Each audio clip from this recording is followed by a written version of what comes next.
card video shows a fun new technique that I've really enjoyed playing with lately called Embossed Paper Grouting. This requires a really nice embossing folder that has a lot of detail and some sparkle texture paste. I'll show you the other items we'll be using too in today's card. From the Portuguese collection, we have the Porto die design. From our configurations, we have the Petite arched Adornment. From the Canadian collection, we're going to be using the border from the Border Corner tag set and the tag too. And I'm going to be using the Delightful Sentiments, which is a clear stamp set from Creative Expressions. And this is the embossing folder. It's called Bed of Roses. It's a really, really nice one. I like this one a lot.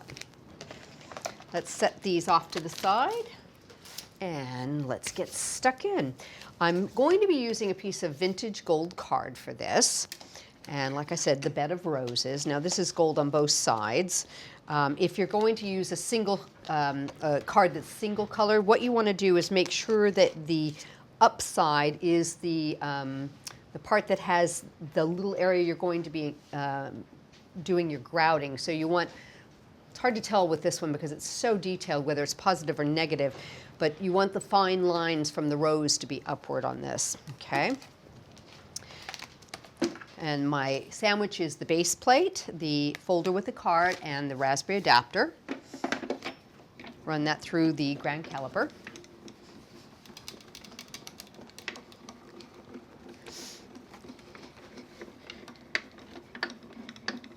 And there we go. Let's take this out. And I'll just show you real quickly what I was talking about. See, on this side, you've got a little bit more what I call a fill-in area. So it would have, you'd use quite a bit of your sparkle texture paste, so you want to use it on this side, which basically has the lines that we're going to grout. Okay, so I'm going to use the Polar White Sparkle Texture Paste by Creative Expressions. I love this. It's white. There's not an interference color with this, so it can go with any color card you put it with, and it'll look beautiful. I'm just going to use a spatula here, a little plastic palette knife, and we're going to just literally grout this. So I'm going to put a bit on, and I'm going to move it around to all my corners. I've got my craft mat underneath me, so I can clean this up when we're finished. We're just going to pull it along. Just pretend like this is tile, and that's what we're doing. We're grouting it. It's almost like frosting a cake, in fact. Spread it down. And you can pick up some of your excess and bring it along. And you're just going to remove it off the tops of those roses, so it goes right into the grout lines. And let's just put a little bit more down here in the corner. Spread it all the way to the edges, and you're going to go off the page. And we can clean all that up and put it back in, so don't even worry about that part. There we go. Into that corner. So now, what you want to do is take these areas where it's a little bit heavier and just do a light removal with the edge of the knife, taking off the excess till your pattern comes up. That looks good. Okay, so like I said, we can clean this part up too, just by doing a quick little pick up with our knife. So now what you need to do is set this aside to dry. It'll probably take a couple hours, depending on where you're at and the temperature and the weather and things like that. Usually I just do a bunch of them. I batch them in different colors and then set them aside to all dry overnight. But let's set this out of the way. Do a quick little tidy up with a grind boss. Make sure we don't transfer any of that to our card, and then dry it off. And then you want to clean your palette knife. You don't want that to dry on there either. There we go. So once that's dry, what you'll end up with is something that looks like this. And it just comes out so pretty because you can see all that different pattern, and it looks just like a sparkly grout coming through. Now I've gone ahead and put one of my Canadian borders on the bottom. So I've got another one here. I'm going to just glue it into place. Now when these usually dry, they're usually a little bit wavy because you've got a product that's wet onto card, so it's going to create a little bit of a wave into your card. A little tip is if you run it through your grand caliper with just your base plate and the raspberry plate or the cutting plate, it'll just kind of smooth it out without squishing it. It gets a nice flat thing. Or you can leave it under a book overnight and it'll straighten back out really nicely too. Put some of the Cosmic Shimmer glue on all my little curly cues here to make sure they stay down nice and flat. A couple little dots. It's great glue. It dries completely clear, so you don't have to worry about it showing. Okay. Usually I'll give that a second to kind of set up so it gets nice and tacky, especially since you're going to be gluing to a glitter, which is always a little more difficult than regular cardstock. So give that a second like that, and we'll center that right in the middle, right along the edge like that. I'll tell you what I'll do. I'm going to put an acrylic block on that for a few seconds. So I'll come back to it. Now I've gone ahead and cut the Porto out of the same matching gold card, and you can see all the detail there. I've used the outer die and then the inner die to give it a little bit more detail. I'm going to mat that onto a white background here, so a little bit of glue.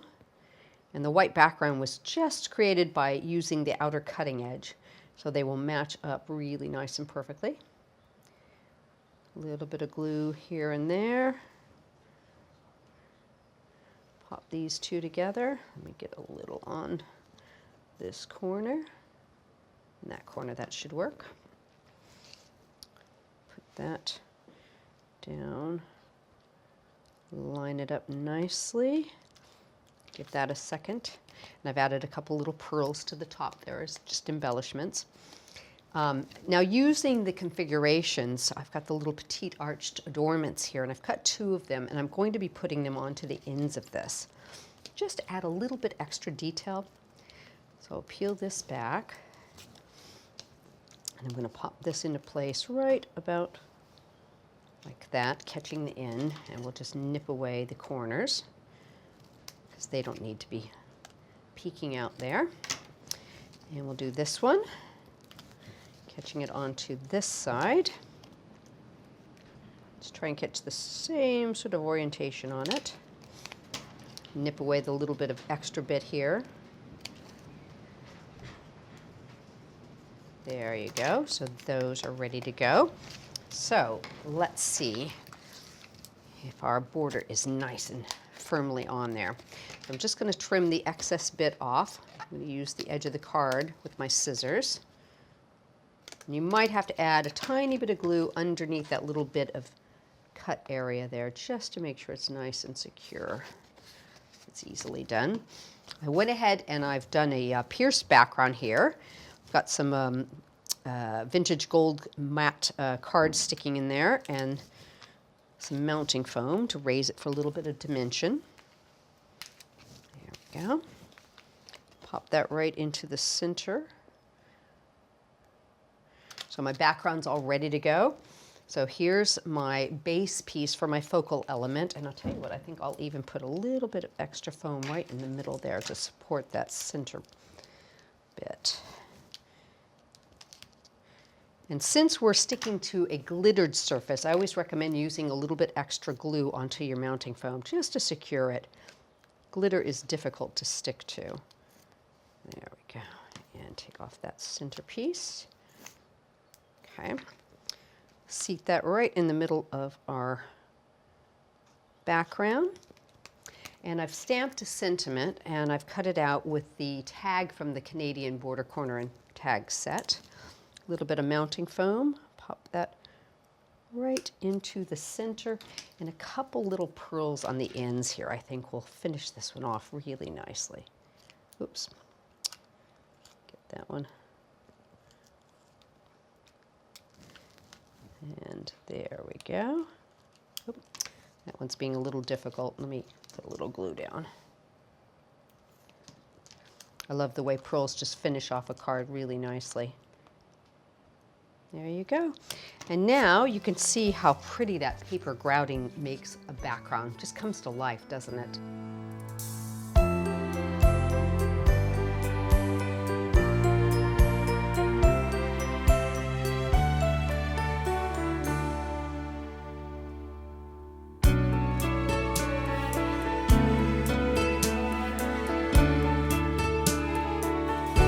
Well, I hope you've enjoyed today's video and you'll check back with us for another edition.